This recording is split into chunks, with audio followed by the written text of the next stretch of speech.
If you do anything at work and upper management deems that you are no longer needed and you are fired, let me tell you something. They are going to move on like you never existed. They are not family to you. It is a business. If anything should happen to you, they will not even think, they will not even blink, they will not even remember the favors you have done for them. They are going to kick you, they are going to forget about you, they are going to replace you, because guess what? It is a business. Hi guys, and welcome to another video. As you can tell, I just made a video where I said your co-workers are not your friend, and in this video I'm going to be telling you all upper management is not your friend. You don't want to be snooching and making all cuddly around them, because let me tell you something, they are not your friends. I'm going to tell you about my own personal experience about how upper management treated me in a case where every nurse was so mad at the decision that came down to me being hurt just because upper management thought that, you know, they could just do whatever pleased them. If you're new to this channel, please kindly subscribe by hitting the subscribe button, and let's continue this story. As you can see, I am still in my Airbnb bedroom. There it is, and there is my little kind of station where I check my emails. I'm still trying to be in contact with my stuff back in the US. I edit videos, upload there. I still have a lot of things that I need to do, and so I have like a little setup, like an office over here. And guys, I promise you, this Airbnb is amazing. Like, let me give you guys a glimpse to the living room. And yes guys, here it is, and that is the restroom. Anyways, I'm going to reserve this for when I make a video of a tour of this Airbnb. Now this is the window from the living room. Ain't this cute? This is amazing. Beautiful, beautiful, beautiful. So this window, there's actually two of them in this apartment complex. This is the one in the living room, and this is the other one in the bedroom. Anyways, let's move on now to the video. Upper management is not your friend. Let me tell you guys something. If you do anything at work and upper management deems that you are no longer needed and you are fired, let me tell you something. They are going to move on like you never existed. You don't need to come and make like upper management is part of your family. They are not family to you. It is a business. It is a business to them. And so it is no use, it is of no use for you to come to work thinking, oh, you need to bring them an extra cup of coffee, you need to bring them a cupcake, a muffin, or you need to bring them some very beautiful, let me close this door, or you need to bring them some very beautiful pancake or some beautiful t-shirt you saw at the store. All those things are not necessary. Upper management is not your friend, because guess what? The day you're going to make a mistake, no one is even going to remember the cupcakes and the t-shirts, the gifts, the beautiful pens. Maybe you went as far as buying them a stethoscope, or you went as far as recommending them a real estate agent for their house in which they're living in. Nobody is going to remember all those favors. Upper management is not your friend. Let me tell you that. Upper management is not your friend. Let me tell you of one story or one situation that happened to me, and I can tell you with all honesty, without trying to make myself look very, you know, goody, that all the nurses on my unit were so mad at what happened to me or what upper management decided to do to me. Listen to my story. So I had a patient, and this patient was a maximum assist. If you don't know what a max assist means, it means that when this patient poops, the patient cannot turn. I need help. At least 2 people are needed to be able to clean this patient, because this patient was a stroke patient and the patient had like paralysis on one side of the body. So the patient needed an extra hand, and not just me, to be able to clean this patient. Mind you, also this patient was on contact precaution. So I noticed this patient had peed, and this was around 6 in the morning. Now the tech was busy with another nurse cleaning another patient whom I know was a max assist, because this patient was on a lactulose enema. This patient had an NG tube. This patient had a chest tube. This patient was like, you needed to, you know, clean this patient and care for this patient with like so much caution. So I knew that the nurse and the tech were going to be for a while in this patient's room. And mind you, my unit has only 12 patients and we have just one tech. So with 12 patients, that means that there are just 3 nurses, 1 charge nurse, 1 tech. So whilst the tech was helping the nurse in one of the patient's room to clean the patient with all the chest tube, the enema and the NG tube, I asked another nurse, hey, can you help me? But guess what? This nurse was also busy. Her patient had come back with hyperkalemia, and this patient actually needed 2 syringes or 2 amps of D50, and we only had 1 amp in the medication room. So she was waiting on pharmacy to send an extra D50 syringe so that she could go kind of get this patient situated who had this hyperkalemia. I can't remember what the potassium was, but she needed to attend to that like an emergency. So I told her, hey, hush, hush, go attend to the patient. I can always wait for whoever is available whenever they're available. Charge nurse was also very busy with, what is this called? Making the schedule for the day shift for them to come on board. And so I knew that I didn't want to disturb her because she was between house supervisor and director, manager, or whoever it is that they call to be able to regulate the schedule. So she too was also busy, and that leaves me with one other nurse. The other nurse was also busy.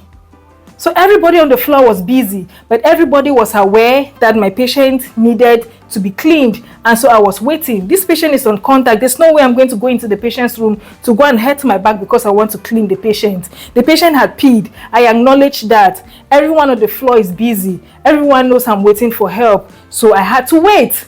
It turns out everyone was busy right up until day shift arrives. And then I had to walk into the patient's room with the day shift nurse. And guess what happened?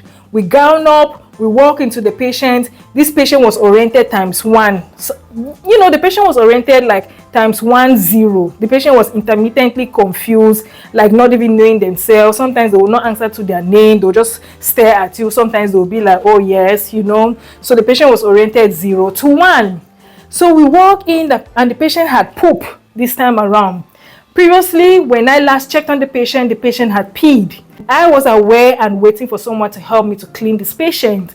Once we walk into the patient's room at this point, the patient had now pooed. The patient had actively put their hands and they had smeared their face, smeared the bed, like just made a whole mess on themselves with their poop. Now, for some reason, I'm not sure why this nurse was very hyper this morning, why this nurse was seemed very mad. He was just shouting and just pushing on the patient and saying, let her shift her hand and all of that. So we are cleaning the patient and the nurse just keeps like, hey, remove your hand. Hey, this is not correct. Hey, let us clean you. And I'm like, can we just gently clean this patient and just move on to the other, shift change that we have to give for the other patients?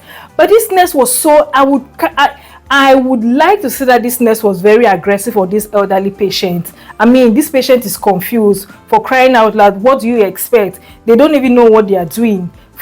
I think that it was up to this nurse to be able to use some empathy to be like, hey, we want to clean you, be patient enough. And guess what? Even in the patient's confusion, the patient kept looking at me and saying, he's so mean. Why are they so mad at me? And I was like, I'm so sorry. We're just here to clean you up and but I was so heartbroken that this nurse was treating this patient the way they were treating them. And I kid you not, this nurse was shouting at the top of their voice that everyone at the nursing station could hear this nurse shout at this patient, like, get your hand off me, move your hand, I'm trying to clean you, stop dating me, don't mess me up, put your hands down. And they were not only shouting but like pushing the patient. And then guess what happens?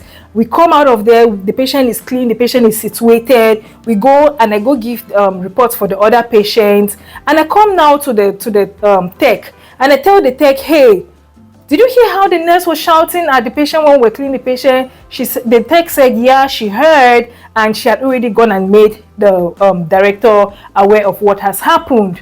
I didn't even know who this nurse was. This nurse was also a traveler like myself. You know, we are all strangers. We are not staff in this hospital. And I was like, that was so mean. That was so wrong. You ought to be empathetic towards this patient. The patient is an elderly patient. The patient had a stroke. The patient is confused. The patient doesn't even know what is going on or what they have done to themselves. That is probably making you so angry. They don't know what is going on with you. I'm not sure what happened to the nurse, that the nurse had to come with such an attitude and a mood that morning. But it was just so bizarre because everybody was like, hey, why is there so much noise coming from that patient's room? And when I walked out and I was explaining to the tech was like, that is so uncalled for. So she went and told the director. Anyways, I was like, okay, the director is aware, it's taken care of. I come back for my night shift the same evening, and I heard that director, you know, kind of confronted, in quotes, confronted this nurse, but in a kind of playful way. And I'm like, really? Playful way? And I'm like, what do you mean by playful way? And I was told, oh, the director was like, oh, I heard you did this to this patient. And the nurse was like, oh, does that mean I'm being fired? They were like, oh no, don't worry about it, you're not being fired. It's okay, it's taken care of. Anyways, long story cut short, do you want to know how this whole shenanigan ended? I got to take the blame.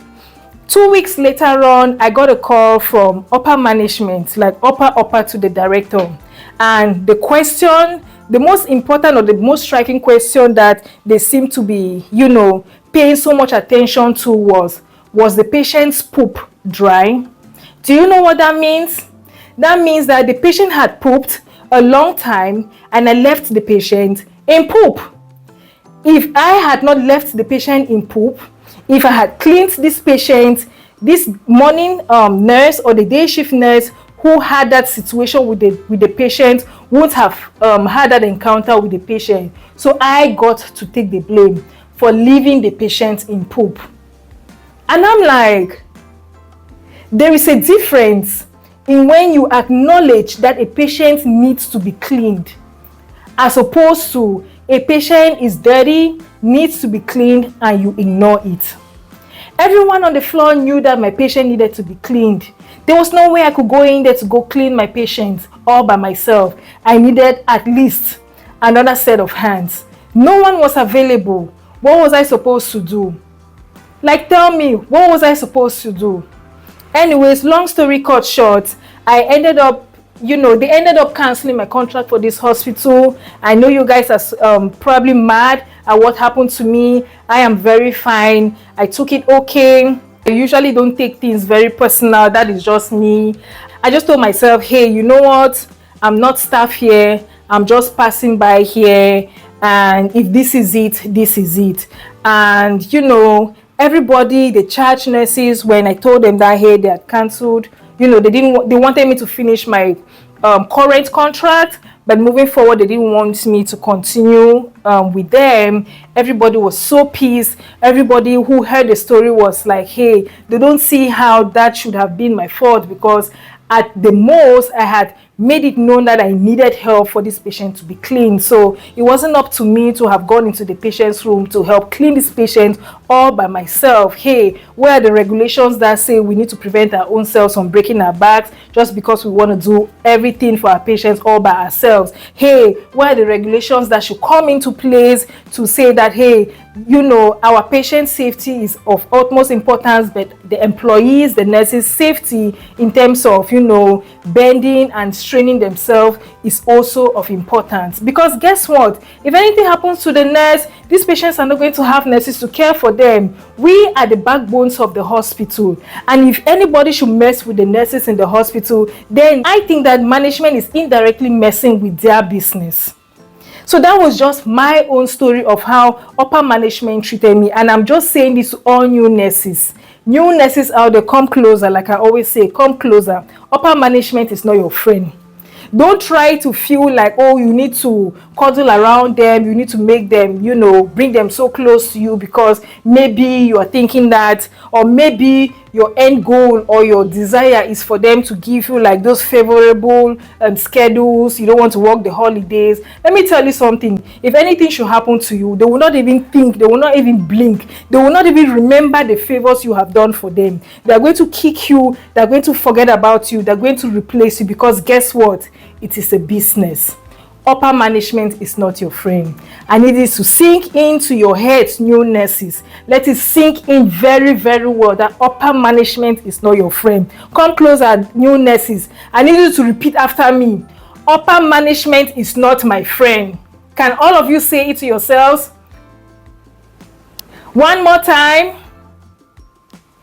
One more time.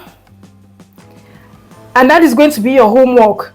From today moving forward, all new nurses out there, I want you to tell yourself, upper management is not your friend. Thank you all for staying right up to the end of this video. I hope that so many of you nurses are going to be able to relate to my story. I don't want you all to feel very sorry for me. I took that in good faith. Like I said, I don't take things personal. I am okay. As a result of that, I'm able to take a vacation right now, and I'll be off for almost 6 weeks, but I'm going to try my best to always still post videos for you guys and to make sure you guys are entertained, educated, and above all informed about whatever I want to transform, or whatever, you know, stories or things I want you guys to know about nursing, finance, and beauty. If you're joining this channel for the very first time, or if you're seeing my face for the very first time, please kindly subscribe, like, and share this video. And from me to you, I'll see you all in my next one. Bye guys, and stay blessed. Peace out.